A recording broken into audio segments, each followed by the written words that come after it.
नमस्कार, मैं ज्योति शर्मा और आज हमारे साथ मौजूद है Krishika sacred river agri technologies private limited के फाउंडर अंशुमली द्विवेदी जी, जो आज हमारे साथ बात करेंगे और अपनी कंपनी के बारे में बताएंगे। तो सर, स्वागत है आपका। नमस्कार। सर, आप अपने बारे में बताइए और अपनी कृषिका कंपनी के बारे में बताइए। मैं एक प्रोफेशनल मैनेजर हूँ, सो हम लोग बिजनेस फैमिली से नहीं आते हैं। मैं एक लार्ज इंडियन ग्रुप में था पहले, वहाँ से फिर मैं कनाडा गया। वहाँ मैं सीईओ था उनकी कंपनी का 5 साल। और स्टार्टअप्स में हम लोग पहले से इंटरेस्ट रखते थे। कुछ मेरे दोस्त भी थे साथ में, हम लोग साथ में बाकी स्टार्टअप्स में इन्वेस्ट करते थे। और धीरे धीरे स्टार्टअप्स में इंटरेस्ट जब ज़्यादा बढ़ा और हम इंडिया वापस शिफ्ट हो रहे थे, तो हम लोग का एक थीम था कि जो अर्बन इंडिया में होना था काफ़ी हद तक हो चुका है। रूरल इंडिया एक बहुत बड़ी अपॉर्चुनिटी है और ये अनटैप्ड है। तो जो भी रूरल इंडिया में ज़्यादा इम्पैक्ट कर पाएगा वो काफ़ी फ्यूचरिस्टिक जाएगा। तो उस थीम को लेके हम चले थे। यहाँ हम आए, हमने कुछ दिन सिर्फ समझा ज्योग्राफी को। सो हम 2019 के मिड में वापस इंडिया शिफ्ट हो गए थे। 2020 तक हम लोगों ने समझा। तब तक लॉकडाउन भी आना शुरू हो रहा था, बट तब तक हमको एग्रीकल्चर उत्तर प्रदेश में समझ में आया था काफ़ी, क्योंकि ओरिजिनली हम लोग भी उत्तर प्रदेश से हैं, थोड़ा इंटरेस्ट है वहाँ पे। और एक हम लोग को अच्छी टीम जुड़ने लगी थी हम लोगों के साथ, जो ट्रेंड एग्रोनॉमिस्ट थे, जो किसानों के साथ काम कर रहे थे। उसमें उनकी रुचि थी, उसमें उनका अनुभव था। तो उनके साथ हमने जुड़ के एक स्टार्टअप बनाना शुरू किया। लॉकडाउन आया, उससे कुछ नेगेटिव इम्पैक्ट भी पड़ा हम लोगों के ऊपर, उससे कुछ पॉजिटिव इम्पैक्ट भी पड़ा। नेगेटिव ये था कि चीज़ें काफ़ी रुक गई और इसमें से किसी भी कृषि विशेषज्ञ ने कभी रिमोटली काम नहीं किया था। सब लोग अपने घर में बंद थे। तो हम लोगों ने सबको लैपटॉप्स प्रोवाइड करवाए और इनको गूगल मीट, जूम, अलग अलग प्लेटफॉर्म्स के थ्रू वर्चुअली जोड़ करके काम करना शुरू करवाया। इसमें पॉजिटिव ये था कि हम लोगों को बहुत ज़्यादा जो मैक्रो लेवल अनुभव था, बट माइक्रो लेवल नहीं था ग्रास रूट पे। वो चीज़ें इन लोगों के साथ हम लोगों को रफली 2-3 महीने का एक्स्ट्रा टाइम मिला समझने के लिए, अपने आइडियाज़ को और पॉलिश करने के लिए। और जब लॉकडाउन खुला है, पहला लॉकडाउन 2020 में, तब तक हम लोग एकदम तैयार थे निकल के भागने के लिए। सो लोकेशंस भी इन लोगों ने आइडेंटिफाई कर ली थी पायलट प्रोजेक्ट के लिए। तो हम लोगों ने 4 लोकेशन से शुरू किया। मॉडल बहुत सिंपल था कि किसानों की पैदावार कैसे दुगनी होगी। तो बातें हो जाती हैं, बट इम्प्लीमेंटेशन जब ग्रास रूट पे आता है तो किसान को कई चीज़ें चाहिए। अच्छा इनपुट, अच्छा क्वालिटी का इनपुट, और ऊपर से गाइडेंस चाहिए कि कौन सा इनपुट कब लगाएं, जिससे उनकी लागत कम रहे मगर पैदावार बढ़ी रहे। तो एक बहुत बड़ी प्रॉब्लम हम लोगों ने देखी थी कि किसान बहुत ज़्यादा केमिकल यूज़ कर रहा है। उसको अगर समझ में आया कि ज़्यादा यूरिया लगाओ तो बहुत ज़्यादा यूरिया लगा रहे हैं, जिससे ज़मीन खराब हो रही है।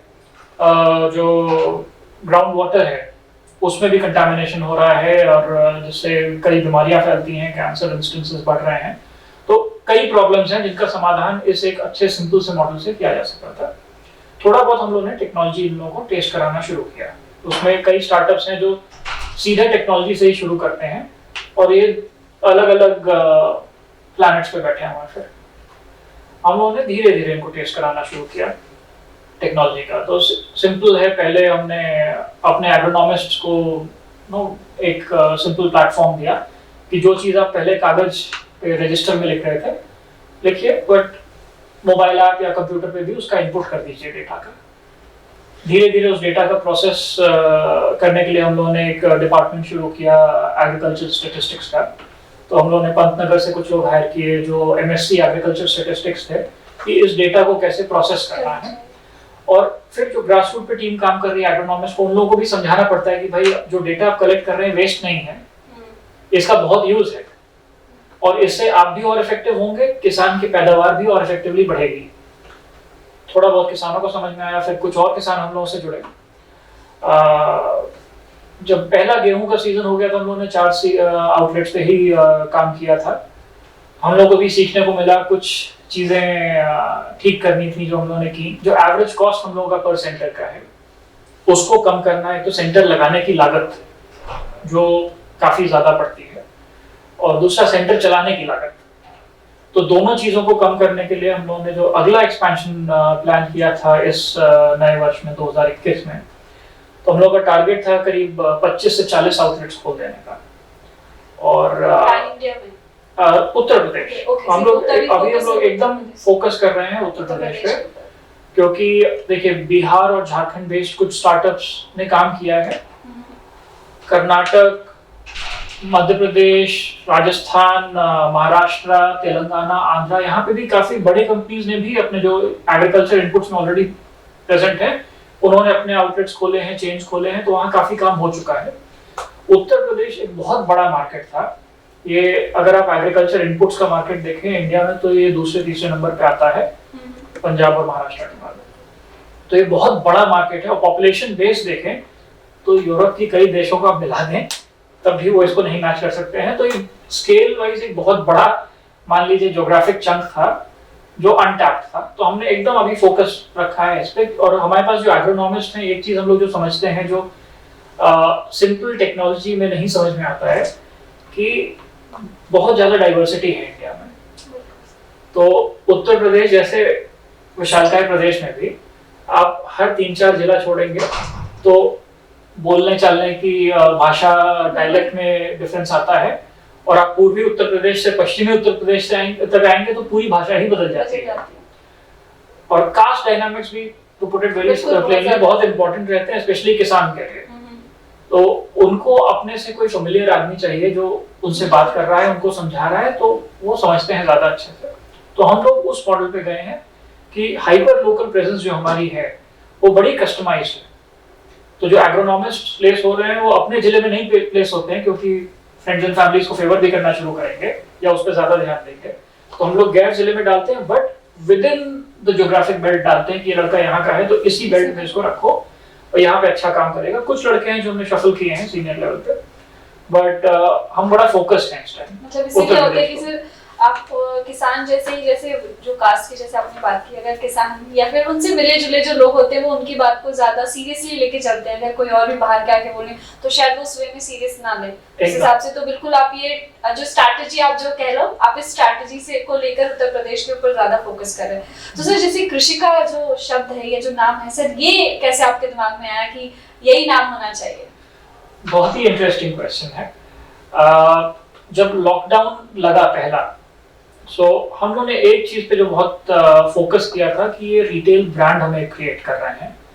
ये सिर्फ एक टेक प्लेटफॉर्म नहीं है, ये हम एक नया ऑर्गेनाइजेशन क्रिएट कर रहे हैं जिसकी पर्सनालिटी होनी चाहिए, जिसका कनेक्ट होना चाहिए किसान से, कृषि से।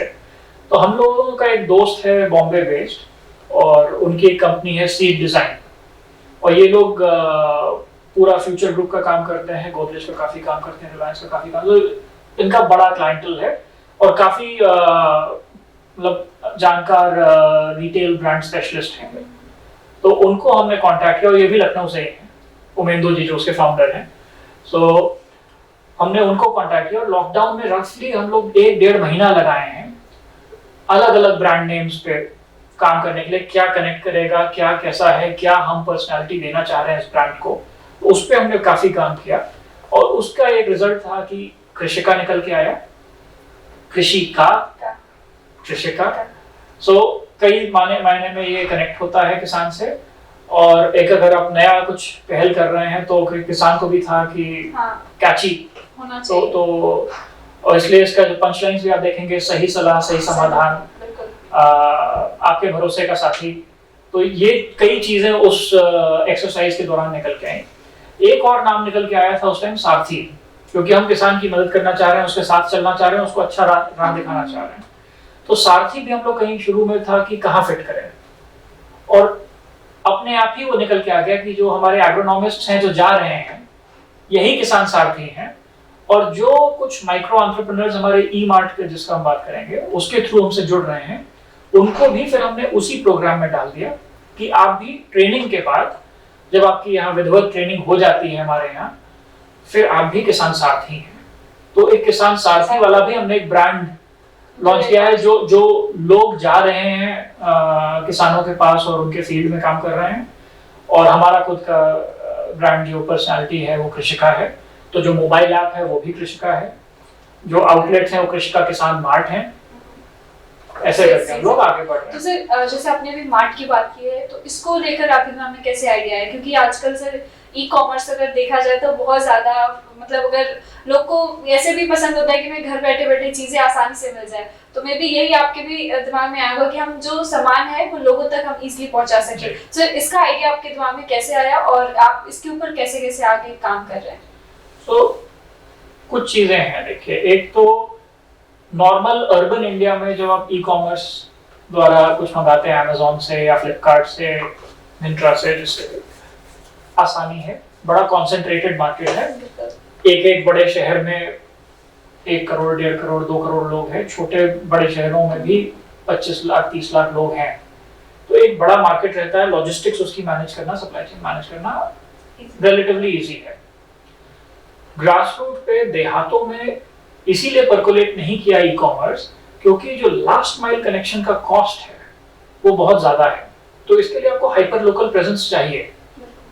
तो हम लोग का पहला ये था कि भाई हाइपर लोकल प्रेजेंस तो होनी है, आपका खुद का गोदाम होना चाहिए, आपके खुद के लोग होने चाहिए, और किसान देखिए बड़ा सिंपल आदमी है, उसको सामने फिजिकली जिससे हम चीज ले रहे हैं उससे पहले हम देख लें उसकी, he wants to look you in the eye कि आप ठीक सामान दे रहे हैं कि नहीं, हम आपको देख के बताएंगे। और हम कई बार बीज छूना चाहते हैं कि बीज कैसा है, बीज की क्वालिटी क्या है। हमने ऑनलाइन ऑर्डर कर दिया, आपने फोटो कुछ और दिखाई थी, भेजा कुछ और, तो हम फिर वापस करें मगर सीजन निकल जाएगा हमारा। तो उसको बीज छू के देखना है, उसको देखना है कि बीज से पैदावार कैसी हो रही है, तो आप ट्रेस रखते हैं जिसमें आप बीज का ग्रोथ दिखाते हैं वेरियस वैरायटीज का।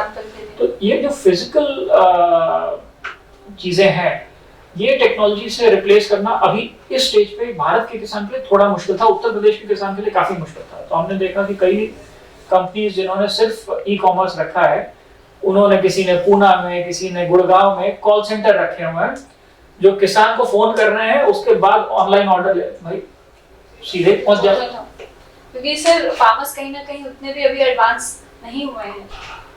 फार्मर्स एडवांस हो रहे हैं, देखिए वो एंटरटेनमेंट में एडवांस हैं। हाँ। वो यूट्यूब काफी देखते हैं, फेसबुक पे बहुत फार्मर हैं, हम लोग से लगभग 10,000 फार्मर फेसबुक पे जुड़े हुए हैं। टिकटॉक जब तक बंद नहीं हुआ था, गांव में हम लोगों ने देखा था कि फादर जो है उसके पास स्मार्टफोन नहीं है, मगर लड़के के पास स्मार्टफोन है और दिन भर बैठ के वो टिकटॉक पे बहुत देखता था। तो शॉर्ट वीडियोस का हमारे ख्याल से काफी प्रचलन है वहाँ पे गांव देहात में। तो फेसबुक पे भी जो छोटे वीडियोस चलते हैं, इंस्टाग्राम रील्स चलते हैं, वो भी थोड़ा बहुत चल रहा है। इंस्टाग्राम अर्बन एरियाज में ज्यादा है, फेसबुक गांव देहात में ज्यादा है। तो हम लोग का ये मानना है कि फेसबुक द्वारा आप जो कनेक्ट होंगे, और व्हाट्सएप बहुत प्रचलित है, तो व्हाट्सएप से जो आप कनेक्ट करेंगे वो आप सिर्फ एक मोबाइल ऐप से नहीं कर पाएंगे अभी एट दिस स्टेज। धीरे धीरे कन्वर्ट हो रहे हैं किसान, पर टाइम लगेगा। तो फिजिकल प्रेजेंस की बहुत जरूरत थी, और यही हमारे ख्याल से हमारा स्ट्रेंथ है कि बाकी ब्रांड्स रिमोटली या थर्ड पार्टी पार्टनर्स के थ्रू काम करते हैं, हम खुद ही प्रेजेंट हैं। तो इन 10 जिलों में जहां 20 सेंटर हमारे चल रहे हैं, हम लोग फेस भी हैं खुद ही, और हम किसान से खुद ही जाके देख पा रहे हैं। हर एक लड़के के, हर सेंटर के पास हमारे पास रफली 2 से 3 ट्रेन्ड एग्रोनॉमिस्ट्स हैं। इनके पास मोटरसाइकिल होती है और इनको टारगेट होता है कि आप दिन में कितने गांव कवर किए। सो पर आउटलेट हमारा रफली 40 से 50 गांव कवर करता है। हर लड़के के पास डिवाइडेड है, सीनियर लड़के के पास 15-15 गांव भी हैं, जूनियर लड़कों के पास 10 से 12 गांव हैं, मगर सबका बड़ा एक ऑर्गेनाइज तरीके से आप मॉनिटर कर रहे हैं कि भाई तुमने कितने ऑनलाइन डिजिटली ऑनबोर्ड किए। फार्मर्स डिजिटली ऑनबोर्ड हो रहे हैं, मगर हम फिजिकली भी प्रेजेंट हैं। तो हम दोनों चीज को मिक्स कर रहे हैं, डिजिटल और फिजिकल दोनों को। तो मेरे ख्याल से ये अच्छा रहेगा यहाँ। तो सर इससे आपको मतलब अभी तक कोई ऐसा फीडबैक मिला है, कुछ ऐसा जो मे बी आपके लिए मेमोरेबल हो कुछ किसानों से? एक चीज हम करते हैं कि रफली महीने में एक बार हम खुद ही देहातों में ट्रैवल करते हैं। जहां हमारे सेंटर्स आने वाले हैं वहां भी जाते हैं, जहां सेंटर्स आ चुके हैं वहां और जाते हैं। तो अच्छा ये रहा कि गेहूं के सीजन के टाइम में जब हम लोग ट्रैवल किए, जो पहले 4 सेंटर्स थे, तो किसानों का जो फीडबैक था कि साहब, ये डॉक्टर साहब आए थे, तो उन्होंने साथी को जो है, कुछ एकदम सिंपलिस्टिक किसान थे, उन्होंने डॉक्टर साहब बताया कि डॉक्टर साहब आए थे, और वो बाय नेम हमको बता रहा था कि पंकज जी आते हैं हमारे यहाँ और देख के जाते हैं, या वाजपेयी जी आते हैं देख के जाते हैं। तो हमको एक तो ये प्रेजेंस अपनी पता लगी कि भाई आदमी पहचान रहा है, और पीली टी शर्ट जो हमने किसान साथियों को दी है उसकी प्रेजेंस है, उसका अच्छा है, और किसान लाइक कर रहा है कि भाई एक नंबर की चीज आपके यहाँ मिलती है। दूसरा एक हम लोग को जो फीडबैक आया, थोड़ा मजेदार फीडबैक था। कुछ फर्टिलाइजर डीलर्स और डिस्ट्रीब्यूटर्स ने हम लोगों को अप्रोच किया कि आप लोग मार्केट खराब कर रहे हैं, आप ब्लैक नहीं करते हैं। सीजन में जब फर्टिलाइजर की शॉर्टफॉल होती है तो जो अनऑर्गेनाइज सेक्टर है इस टाइम, जो छोटे दुकानदार हैं, और ये प्रचलन है स्पेशली इस बेल्ट में हम लोगों ने देखा कि यहाँ ब्लैक में बहुत फर्टिलाइजर बिकता है। तो ऑर्गेनाइज प्लेयर्स होने का एक एडवांटेज भी है, डिसएडवांटेज भी है कि सब कुछ एक नंबर में होगा, सब कुछ आपके सिस्टम पे होना चाहिए, बिलिंग प्रॉपर होती है, तो ना कोई आपसे पैसा लेगा। अगर आप पैसा कोई ले रहा है एक्स्ट्रा यूरिया का, आप हेल्पलाइन पे शिकायत कीजिए, उसकी नौकरी जाएगी। तो ये सब फर्क है जी। तो सर अभी जैसे आपने अपने प्रोडक्ट्स के बारे में, मतलब और आपके क्या क्या प्लान्स और नए नए प्रोडक्ट्स लाने का? देखिए, नए प्रोडक्ट्स पे हम लोग बहुत इंटरेस्टेड रहेंगे कि हमारे कुछ हाउस ब्रांड्स डेवलप हों, और उसमें हम क्लीन एग्रीकल्चर की तरफ ज़्यादा रुझान रखते हैं कि केमिकलाइजेशन थोड़ा कम हो। तो हम लोग बायो इनपुट्स काफ़ी प्रमोट कर रहे हैं। हम लोग अपना हाउस ब्रांड ला रहे हैं। पहले हम लोग सोच रहे थे कि कृषिका के ही नाम से लाएंगे, और जैसा मैंने बताया सारथी नाम हम लोग को अच्छा लगा, तो अभी सारथी नाम से हम लोग अपना बायोजाइन और कुछ और केमिकल रिप्लेसमेंट वाले ऑर्गेनिक फर्टिलाइजर्स और ये ऑर्गेनिक इनपुट्स ला रहे हैं, तो सारथी नाम से ला रहे हैं। तो सर इसका डेमो वगैरह भी, जैसे आप कोई प्रोडक्ट नया आप लेके आते हैं तो किसानों तक सर उसको डेमो वगैरह किस तरीके से आपकी प्लानिंग होती है कि उनको कैसे डेमो, क्योंकि किसान को नहीं पता होता इसके इस्तेमाल, जैसे अभी आपने पहले बताया था कि उनको नहीं पता होता कितना इस्तेमाल करना है जिससे मिट्टी खराब ना हो जाए, या उसका जो मतलब फल या जो खेतों में जो इस्तेमाल कर रहे हैं उन पर क्या इफेक्ट पड़ेगा। तो इसका सर आप किस तरीके से इसको लेते हैं?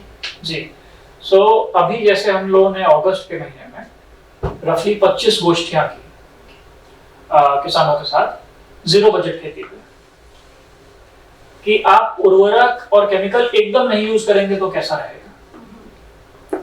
कई कंपनी से इसमें बोलेंगे कि भाई आप तो अपना भी बिजनेस नहीं प्रमोट कर रहे हैं, किसी का बिजनेस नहीं प्रमोट कर रहे हैं। नहीं, हम पहले एक सस्टेनेबिलिटी चीज प्रमोट कर रहे हैं किसानों के साथ कि भाई आप बहुत ज्यादा उर्वरक डाल रहे थे, आप बहुत ज्यादा पेस्टिसाइड डाल रहे थे, मत डालिए। जीरो, आप सिर्फ गोबर की खाद और गौमूत्र से भी कैसे खेती कर सकते हैं, तो उस पर भी हम लोगों का फोकस रहा।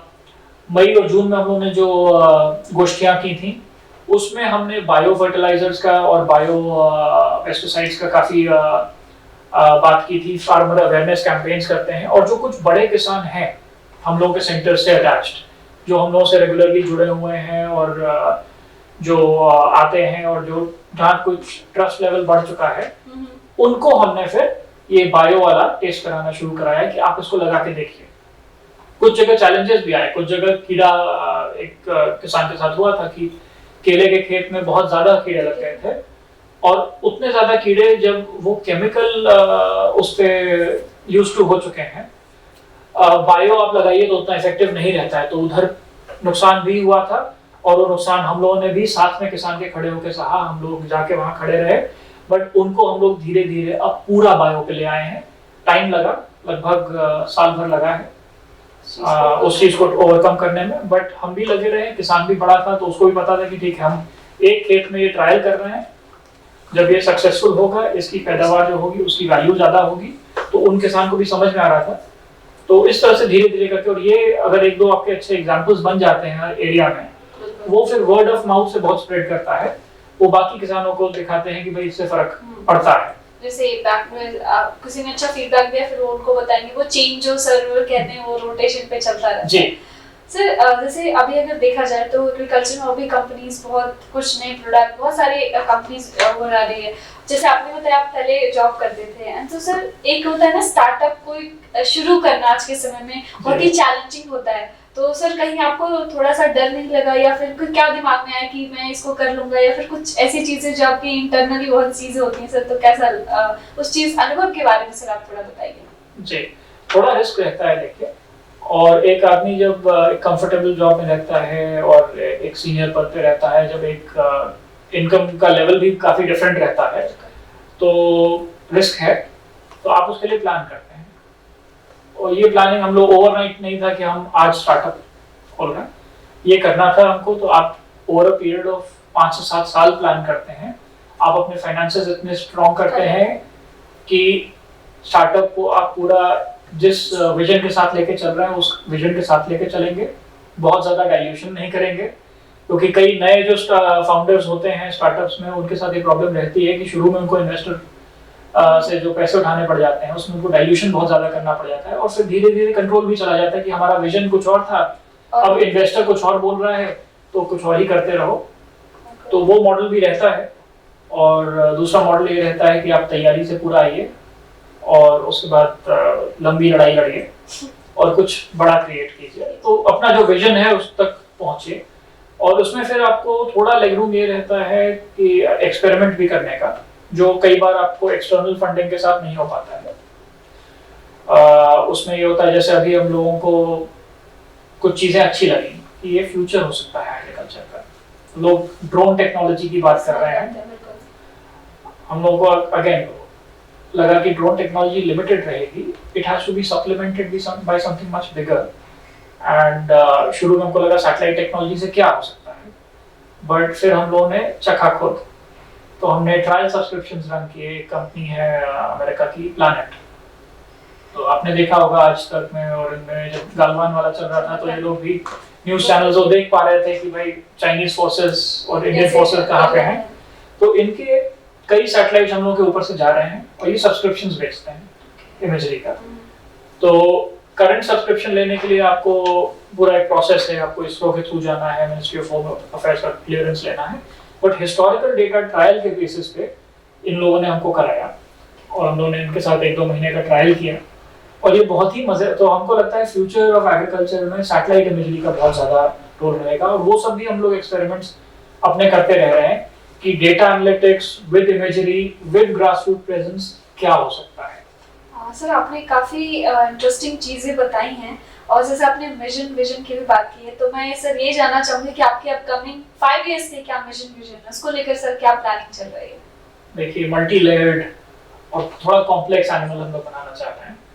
तो ग्रास रूट लेवल पे हमारा इमीडिएट टारगेट ये रहेगा कि अगले 3 से 4 साल में हम लोग 500 आउटलेट तक पहुंच जाएं। इंडो गैंजेटिक प्लेन पे हम फोकस कर रहे हैं, तो उत्तर प्रदेश प्राइम फोकस रहेगा। थोड़ा बहुत अगर हम उत्तराखंड की तरफ बढ़ गए, थोड़ा डाउन साउथ हम एमपी छत्तीसगढ़ वाला एरिया में भी अगर हिंदी हार्टलैंड में बढ़ गए तो ये हमारा फोकस एरिया रहेगा। But 500 outlet is a good number to target. Tech basis पे हम लोग ऑलरेडी अभी तक लगभग 25,000 किसानों को अपने से जोड़ पाए हैं। तो डिजिटली हमारे पास 25,000 किसान जुड़े हुए हैं पिछले 9-10 महीने के पीरियड में जो हमसे जोड़ना शुरू किए। इसको हम एक्सेलरेट करना चाहेंगे और हम चाहेंगे कि ये नंबर जो है करीब 2-2.5 करोड़ कम से कम हो जाए अगले 2-3 साल में। तो वो एक फिर साइजेबल नंबर है। और हम लोग ऐसा एक ब्रांड क्रिएट करना चाहेंगे कि किसान उससे आइडेंटिफाई करे और it becomes a name of trust, कि उसको ट्रस्ट कर पाए, और दैट सेट्स द स्टैंडर्ड। बिल्कुल, क्योंकि भरोसा एक ऐसी चीज है जो एकदम आपको मतलब आपके अगर टारगेट है तो मे बी शायद वो 5 साल में नहीं, वो 1-2 साल में ही बिल्कुल हो जाता है। कभी-कभी अगर वही चीज है टारगेट वही लेके चलना। हाँ, देखा जाए सर, जैसे मार्केट में बहुत सारे कंपटीशन को अगर देखा जाए, और सब लोग भी जो भी अभी स्ट्रैटेजी, जैसे सोशल मीडिया है, डिजिटली लोग ज्यादा एक्टिव हो गए कोविड की वजह से, तो कंपटीशन भी काफी बढ़ गया है एग्रीकल्चर में भी अगर देखा जाए। तो सर आपकी क्या मतलब मार्केटिंग स्ट्रैटेजी है आगे, मतलब कृषिका को आगे ले जाने का? जैसे आपने अपने विजन भी बताया है 5 साल के आगे का, तो उसको सर किस तरीके से आप अपने मार्केटिंग स्ट्रैटेजी को प्लान कर रहे हैं? मार्केटिंग स्ट्रैटेजी हमारी बड़ी सिंपल है। हम ट्रस्ट बिल्ड करना चाह रहे हैं ग्रास रूट लेवल पे।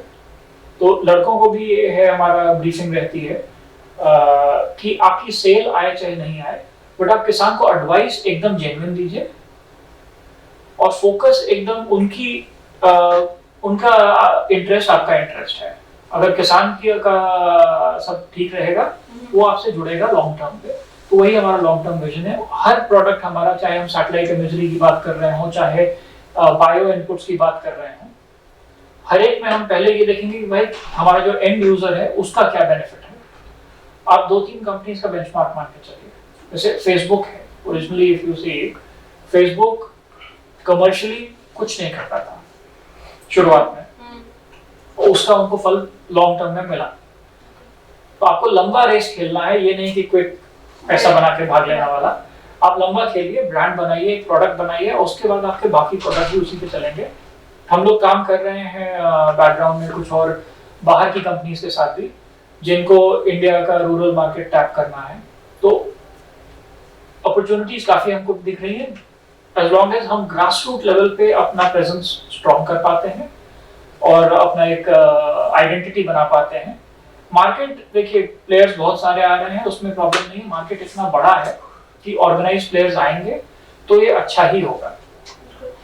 सर काफी इंटरेस्टिंग चीजें आपने हमें बताई है, और तो एक लास्ट क्वेश्चन मैं आपसे पूछना चाहती हूँ, सर फार्मर्स के लिए आप क्या मैसेज देना चाहते हैं? फार्मर्स के लिए हम ये मैसेज देना चाहेंगे कि किसान भाई अगर लंबा खेलें और जल्दी जल्दी बहुत ज्यादा केमिकल ना यूज करें, थोड़ा प्लानिंग के साथ, तो आपकी पैदावार थोड़ा धीरे धीरे बढ़ेगी, मगर जब बढ़ेगी तो उसकी वैल्यू जो आपको, जो उसकी आमदनी होगी, वो काफी ज्यादा हो सकती है।